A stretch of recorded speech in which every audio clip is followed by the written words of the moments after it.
রমজান মাসের ভিতরে রোজা রাখিয়া তাকওয়া অর্জন করতে হবে। কি অর্জন করা লাগবে বলেন? আল্লাহ বলে তোমরা যদি রমজান মাসের রোজা রাখো, রোজা রাখার কারণে তোমাদের ভিতরে তাকওয়া অর্জন হবে, তোমাদের ভিতরে আল্লাহর ভয় হবে। তাকওয়া মানে আল্লাহর ভয়, আর আল্লাহর ভয় যেই ব্যক্তির অন্তরে হবে ওই ব্যক্তি কোনোদিন ফরজ রোজা কাজা করতে পারবে না। জোরে বলেন ঠিক কি ঠিক না? আল্লাহর ভয় যার অন্তরে থাকবে ওই ব্যক্তি কোনোদিন ফরজ নামাজ কাজা করতে পারবে না। জোরে বলেন ঠিক কি না? যারা নামাজের প্রতি মজা পাইয়া গেছে, 1000 টাকা লক্ষ টাকা যদি তাদেরকে পুরস্কার দিতে চান, ভাই আজকে ফজরের নামাজ পড়িস না, দেখবেন ও তার টাকার দিকে লক্ষ্য করবে না, ফজরের নামাজ আদায় করার জন্য চলে যাবে। জোরে বলেন ঠিক কিনা? রোজার ভিতরে তারা মজা পেয়ে গেছে, যতই তাকে বুঝান না কেন রোজা না থাকার জন্য এত প্রচুর কষ্ট। দিনের বেলা কষ্ট করো, পরিশ্রম করো, রোজা রাখার দরকার নাই। দেখবেন কোনো কথা কেউ উপেক্ষা না করিয়া রমজান মাসের ফরজ রোজা রাখবে। জোরে বলেন ঠিক কি ঠিক না? এরে আল্লাহর বান্দা নবীর উম্মতের দল, এজন্য হাতে ধরে পায়ে ধরে বলবো রে বাবা, রমজান মাস আসতেছে, রমজান মাসের রোজা রাখতে হবে, রোজা ছাড়া যাবে না। ও পর্দার আড়ালের মা, রমজান মাসের রোজা ছাড়া যাবে না। 5 ওয়াক্ত নামাজ আদায় করতে হবে, নামাজ ছাড়া যাবে না। 5 ওয়াক্ত নামাজ আদায় করতে হবে, রমজান মাসের রোজা রাখতে হবে। আল্লাহু আকবার। এই রমজান মাসের রোজা রাখার কারণে, আল্লাহু আকবার, 5 ওয়াক্ত নামাজ আদায় করার কারণে, আল্লাহর ভয় অন্তরে রাখার কারণে যদি তাকওয়া অর্জন হইয়া যায়, আর ওই তাকওয়ার কারণে আল্লাহ রাব্বুল আলামিনের কাছে দামি হওয়া যায়। জোরে বলেন ঠিক কি ঠিক না? আপনারা জানেন হযরত বিলাল হাবশী রাদিয়াল্লাহু তাআলা আনহু, এই বিলাল রাদিয়াল্লাহু তাআলা আনহুর চেহারাটা ভালো ছিল না, একেবারে কুচ্ছিত চেহারা, কালা চেহারা, এমন কালার কালা, আখারে চেহারাটা কালা, শরীরটা কালা। আল্লাহু আকবার। গালের এই যে জিহ্বা দেখেন, এই জিহ্বাটাও কালা। এই বিলাল হাবশী রাদিয়াল্লাহু তাআলা আনহুর ভিতরে যখন আল্লাহর ভয় চলে আসলো, আল্লাহর ভয় চলে আসার কারণে বিলাল হাবশী রাদিয়াল্লাহু তাআলা আনহু আল্লাহর কাছে বড় দামি হইয়া গেলেন। জোরে জোরে বলেন সুবহানাল্লাহ।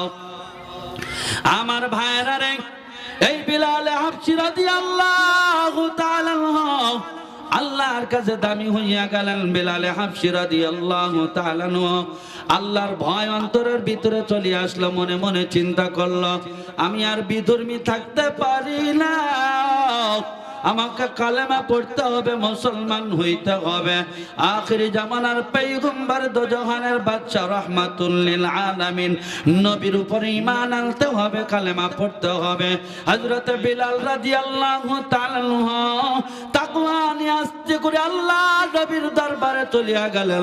আল্লাহর নবীর দরবারে গিয়া ডাক দেয়া বলে, ইয়া রাসূলুল্লাহ, ইয়া হাবিবাল্লাহ গো নবী, আমি আর জাহান্নামীদের অন্তর্ভুক্ত থাকতে চাই না, নবী গো কালেমা পড়াইয়া দেন আর মুসলমান বানাইয়া নেন।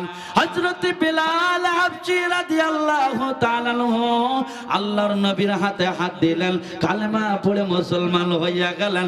জোরে জোরে বলেন সুবহানাল্লাহ। এরে আল্লাহর বান্দা, নবীর উম্মতের দল, বিলাল রাদিয়াল্লাহু তাআলা আনহু যখন কালেমা পড়ে মুসলমান হলেন, ওই সময় বিলাল রাদিয়াল্লাহু তাআলা আনহু ইহুদি উমাইয়ার বাড়ির গোলাম। আল্লাহর নবীর সাহাবী বিলাল রাদিয়াল্লাহু তাআলা আনহু কালেমা পড়ে চলে গেলেন। উমাইয়ার বাড়িতে গোলামির কাজ করে, কাজকর্ম করে, আর জবানে মাওলা পাকের জিকির করে, লা ইলাহা ইল্লাল্লাহ। জোরে লা ইলাহা ইল্লাল্লাহ, লা ইলাহা ইল্লাল্লাহ। জবান খুলে একটু জিকির করা যাবে না? হ্যাঁ, জবান খুলে লা ইলাহা ইল্লাল্লাহ, লা ইলাহা ইল্লাল্লাহ, লা ইলাহা ইল্লাল্লাহ। এরে আল্লাহর বান্দা নবীর উম্মতের দল, বিলাল রাদিয়াল্লাহু তাআলা আনহুর জবানটা শুধু নড়ে রুই মাছের মতো। যেখানে যেই কাজ করে না কেন জবানে মাওলা পাকের জিকির করে। জোরে জোরে বলেন সুবহানাল্লাহ। উমাইয়া ডাক দিয়া বলে, কি ব্যাপার বিলাল, কি ব্যাপার তোমার জবান লাগতেছে, তুমি জবানে কি বলতেছো? কয় আমি জবানে বলতেছি লা ইলাহা ইল্লাল্লাহ, লা ইলাহা ইল্লাল্লাহ মুহাম্মাদুর রাসূলুল্লাহ। কয় কি ব্যাপার তুমি মুসলমান হয়েছ, আল্লাহর নবীর হাতে হাত দিয়া কালেমা পড়েছো? কয় হ্যাঁ। আমি আল্লাহর নবীর হাতে হাত দিয়া কালেমা পড়িয়া মুসলমান হয়ে গেছি। আমি জাহান্নামী থাকতে চাই না, আমি জাহান্নাম থেকে বাঁচতে চাই, এজন্য আল্লাহর নবীর হাতে কালেমা পড়ে মুসলমান হইয়া গেছি। আর যেই কালেমার কারণে নাজাত পাওয়া যায় ওই কালেমাই আমি জবানে পড়তেছি। সুবহানাল্লাহ। উমাইয়া ডাক দিয়া বলে, এর বিলাল, আল্লাহর নবীর কালেমা ছেড়ে দাও, যদি কালেমা না ছেড়ে দাও কঠোর শাস্তি দেখতে পারবা, কঠোর নির্যাতন দেখতে পারবা। বিলাল রাদিয়াল্লাহু তাআলা আনহু ডাক দিয়া বলে, এরে মুনিব, যতই ভয় দেখাও না কেন কাজ হবে না, কাজ হবে না। আমি আল্লাহর পর ঈমান এনেছি, আল্লাহর নবীর পরে ঈমান এনেছি, কোনো ভয় আমাদের কাজ হবে না। আল্লাহর পরে ঈমান এনেছি, ঈমানের উপরে অবিচল থাকবো। যদি ঈমান আনার জন্য জীবন দিতে হয় তবুও জীবন দেওয়ার জন্য প্রস্তুত আছি। জোরে জোরে বলেন ঠিক কি ঠিক না? এরে আল্লাহর বান্দা নবীর উম্মতের দল, বিলাল রাদিয়াল্লাহু তাআলা আনহু ঈমানের উপরে অটল, ঈমানের উপরে অবিচল। ঈমান থেকে কোনো দিক সরে না, কোনো দিক নড়ে না, ঈমানের উপরে অটল রয়েছে, অবিচল রয়েছে। বিলাল রাদিয়াল্লাহু তাআলা আনহুকে এবার উমাইয়া ডাক দিয়ে বলে, এরে বিলাল, যদি আল্লাহর নবীর ওই কালেমা তুমি পড়ো, আল্লাহর কালেমা পড়ো, তাহলে তোমাকে নির্যাতন করা হবে। নির্যাতনের এক পর্যায়ে বিলাল রাদিয়াল্লাহু তাআলা আনহুকে রাতের বেলা লোহার শিকল দিয়া বাঁধিয়া শীতের ভিতরে ফালাইয়া রাখা হতো। আল্লাহু আকবার। বিলাল রাদিয়াল্লাহু তাআলা আনহু ওই লোহার শিকলের ভিতরে নড়তে পারতো না, কিছু করার ছিল না। দু চোখ দিয়া তাকওয়া দিয়া চোখের পানি ছাড়িয়া কান্না করত, আর জবানে বলতো লা ইলাহা ইল্লাল্লাহ, লা ইলাহা ইল্লাল্লাহ, লা ইলাহা ইল্লাল্লাহ, লা ইলাহা ইল্লাল্লাহ মুহাম্মাদুর রাসূলুল্লাহ। এরে আল্লাহর বান্দা নবীর উম্মতের দল, আমার গলখানির মানুষ শুনিয়া নান, বিলাল রাদিয়াল্লাহু তাআলা আনহুকে দিনের বেলা লোহার শিকল দিয়া বাঁধিয়া, আল্লাহু আকবার, মরু এলাকা উত্তপ্ত বালির উপরে আল্লাহু আকবার শুয়াইয়া রাখা হতো।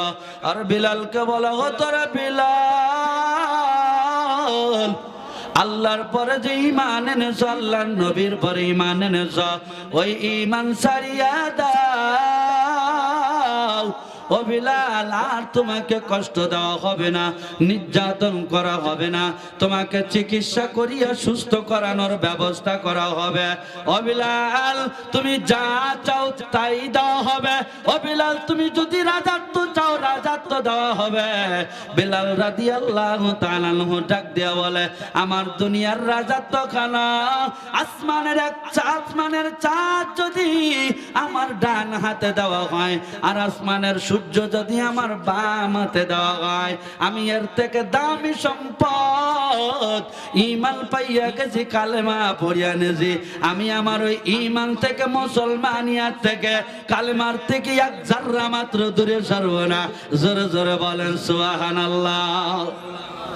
এর আল্লাহর বান্দা নবীর উম্মতের দল, যার প্রমাণ এখান থেকে বিগত কয়েক মাস আগে আমরা দেখেছি বিগত 16 বছর আলেমুল আমাদেরকে নির্যাতনের পরে নির্যাতন করতে করতে আলেমুল আমাদের উপর দিয়ে নির্যাতনের স্টিম রুলার চালাই দেওয়া হয়েছে।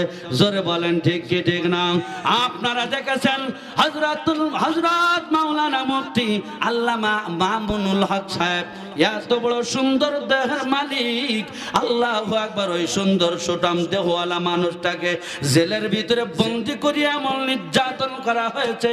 আল্লাহু আকবার, নির্যাতনের পরেও মামুনুল হক সাহেব ইমানের উপরে অটল ছিল, অটল থাকিয়া ইমানের উপরে মজবুত ছিল। জোরে বলেন ঠিক কি ঠিক না? এই স্বৈরাচারের দল কোথায় গেছো? তোমাদের তো আজ বাংলার জমিনে আর কোনো আস্তানা নাই। জোরে বলেন ঠিক কি ঠিক না? কিন্তু যে আলেমদেরকে নির্যাতন করেছিল, যে আলেমদেরকে জেল জুলুমের ভয় দেখাইছিল, যে আলেমদের জেলের ভিতরে ঢুকাইছিল, যে আলেমদের হাতের ভিতরে হাত করা দিয়েছিল, ওই আলেমেরা এখন সমাজের ভিতরে মাথা উঁচা করিয়া সমাজের মানুষের মাঝে নেতৃত্ব দিতেছে। জোরে বলেন ঠিক কি ঠিক না? এরে আল্লাহর বান্দা, নবীর উম্মতের দল, এই গোয়ালখালীর মানুষ, ওই স্বৈরাচার সরকার বাংলাদেশ থেকে বিতাড়িত হয়েছে। ওই স্বৈরাচার সরকার বাংলার জমিনে বাংলার তাওহীদি জনতা দ্বিতীয়বারের জন্য আর দেখতে চায় না। জোরে বলেন ঠিক কি ঠিক না? এখনো পর্যন্ত এই স্বৈরাচার সরকারের যে সমস্ত দালালেরা কাজ করতেছে অনাতি বিলম্বে আজকের এই মাহফিল থেকে ঘোষণা করতে চাই, অন্তর্বর্তীকালীন সরকারকে বলতে চাই, অনতি বিলম্বে তাদের ভিতরে তাদের জন্য আইনানুগ ব্যবস্থা নিতে হবে। জোরে বলেন ঠিক কি ঠিক না? কারণ এই স্বৈরাচার সরকারের দালালদের জন্য আলেম ওলামারা মসজিদে শান্তি পাইত না, ওয়াজের মঞ্চের ভিতরে শান্তি পাইত না। জোরে বলেন ঠিক কি ঠিক না? এরে আল্লাহর বান্দা, নবীর উম্মতের দল, যেই কথা বলতেছিলাম, হযরতে বিলাল রাদিয়াল্লাহু তাআলা দিনের বেলা যখন বালির উপরে উত্তপ্ত বালির পরে শুয়াই রাখা হতো, বিলাল রাদিয়াল্লাহু তাআলা জবানে জিকির করতো আর বলতো, যতই নির্যাতন করো না কেন, আমি আমার নির্যাতনের কারণে আমি আমার কালেমা থেকে এক জাররা মাত্র দূরে সরব না। জোরে বলেন সুবহানাল্লাহ। এরে আল্লাহর বান্দা, কেমন তাকওয়া বিলাল রাদিয়াল্লাহু তাআলা আনহুর ভিতরে হলেন। বিলাল রাদিয়াল্লাহু তাআলা আনহুর ভিতরে কেমন তাকওয়া পয়দা হলো, যে তাকওয়ার কারণে এত কষ্টের পরেও বিলাল রাদিয়াল্লাহু তাআলা ঈমান থেকে দূরে সরে না। এই ঈমানের উপরে অটল থাকার কারণে বিলাল রাদিয়াল্লাহু তাআলা দুনিয়ায়ও দামি হয়ে গেছেন, আখিরাতেও দামি। জোরে বলেন সুবহানাল্লাহ। আল্লাহর নবী যখন জান্নাতে প্রবেশ করবে, আল্লাহর নবীর আগেই বিলাল রাদিয়াল্লাহু তাআলা জান্নাতে প্রবেশ করবে। জোরে বলেন সুবহানাল্লাহ। কারণ হলো একমাত্র তাকওয়া।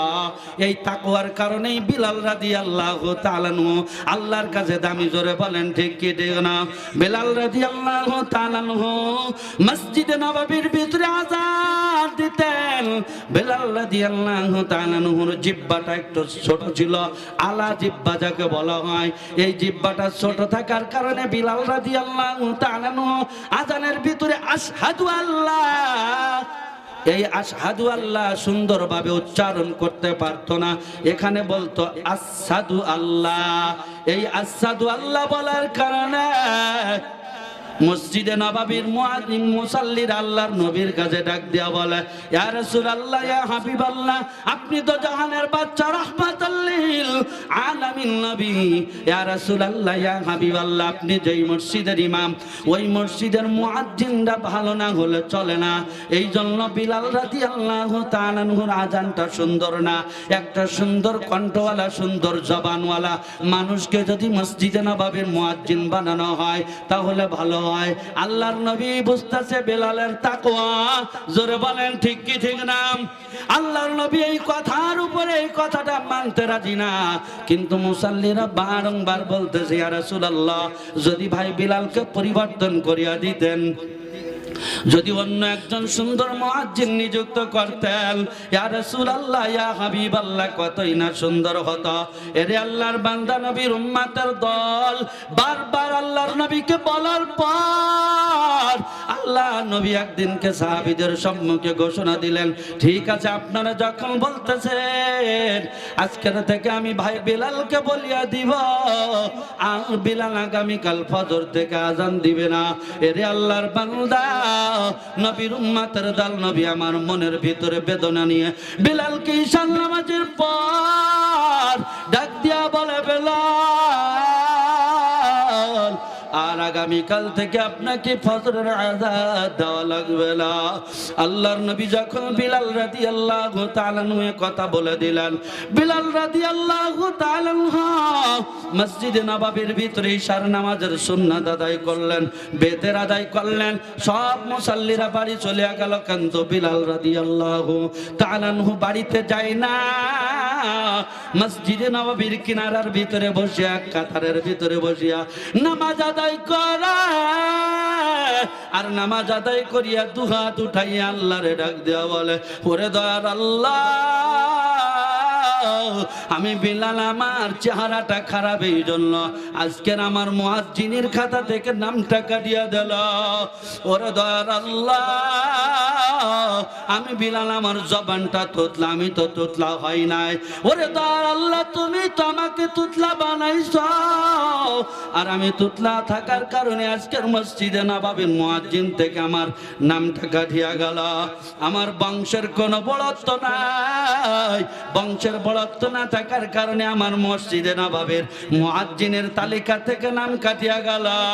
এমন করিয়া বিলাল রাদিয়াল্লাহু তাআলা আনহু এক একটা কথা বলে, আর আল্লাহর নবীর কাছে দোয়া করে, আল্লাহর কাছে দোয়া করে, আল্লাহু আকবার, আল্লাহর কাছে দোয়া করে, আর ডাক দিয়া বলে, ওরে দয়ার আল্লাহ, আমি বিলাল, আমার দিলে বড় ভয় হয়, জান্নাতটাও যদি দুনিয়ার কোন মানুষের, দুনিয়ার কোন মানুষের কাছে থাকতো, জান্নাতের ভিতরে যদি দুনিয়ার কোন মানুষের অধিকার থাকতো, আমি হাবশী গোলাম, আমাকে মনে হয় জান্নাতের খাতা থেকেও নাম কাটিয়া দিত। এমন করিয়া বিলাল রাদিয়াল্লাহু তাআলা আনহু কান্না করে, ঈশার নামাজের পর থেকে ফজরের আজান পর্যন্ত কান্না। এর